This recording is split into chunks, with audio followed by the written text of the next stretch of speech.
morning. That is the extraordinary Kate Duffy from Motherhood for Good. She popped in this morning to give us a little update on what's happening with postpartum Medicaid in the state. Kate, welcome and good morning.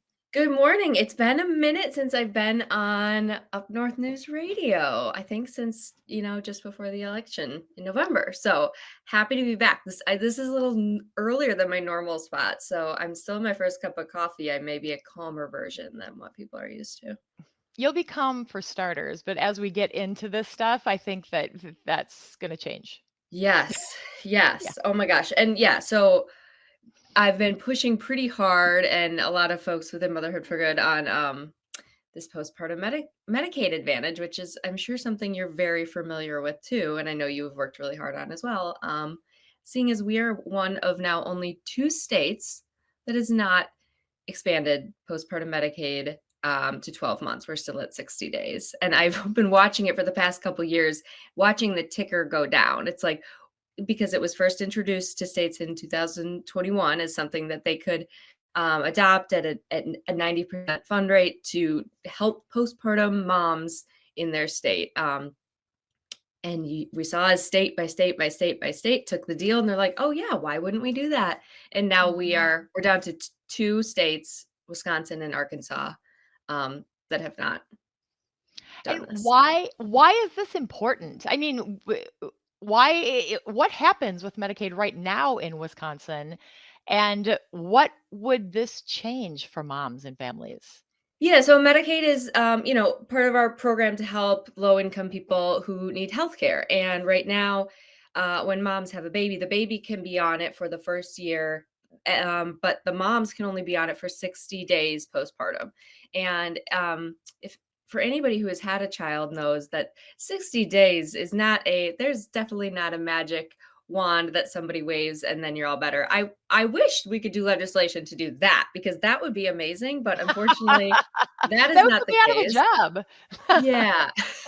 Um, a lot of things happen after that, and, we live in a country where maternal mortality, unfortunately, is much higher than it should be, and having access to healthcare directly impacts how well people are and how many lives we can save, and, I think we had, like, just around 50 deaths last year in the state, within a year of that postpartum date, and this is something easy that we can do to help those moms just have access to care for the first year of their life. And I'm sure you could talk a little bit more about, like, all of the different medical things that can come up that first year, but also it's so bipartisan in a time where almost nothing is bipartisan. It Right. was it was, approved by so many people in the last session, but never got to the floor for a vote, and it actually got reintroduced by Republicans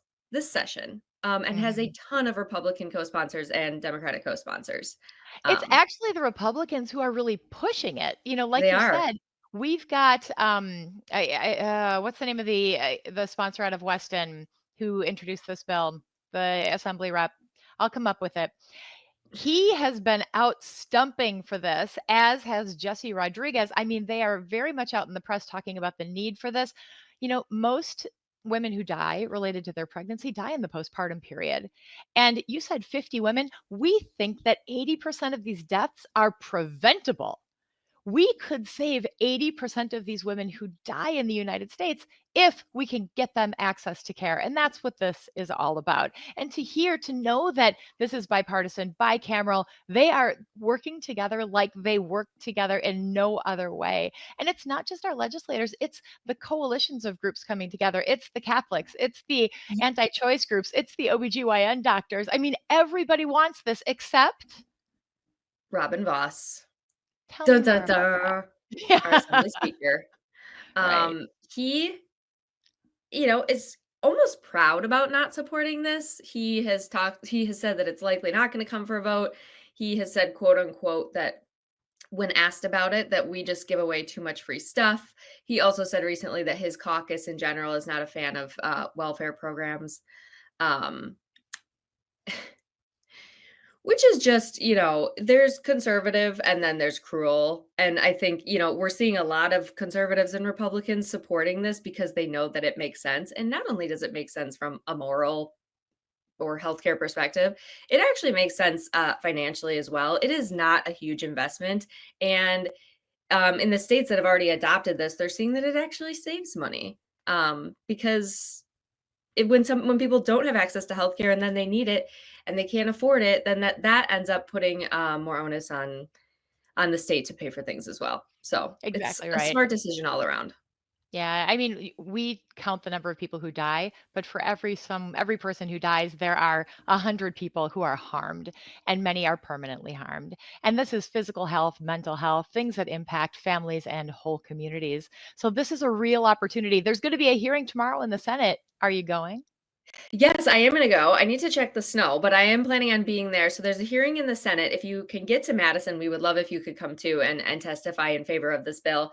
If you go to our Instagram, Motherhood for Good, in our recent posts, we also have ways of how you can submit testimony if you cannot come. And the Senate is not really going to be the problem, although we don't anticipate that to be the problem. But we also really need Representative Voss or Speaker Voss to call to the floor to the assembly for a vote as well. So we're encouraging everybody to call their senator and representatives to make sure they're co-sponsoring. Hey, I love that call to action because so many of us are feeling frustrated and like we want to do something. And this is something that's so easy to get behind. So say it again, Kate. What can people do?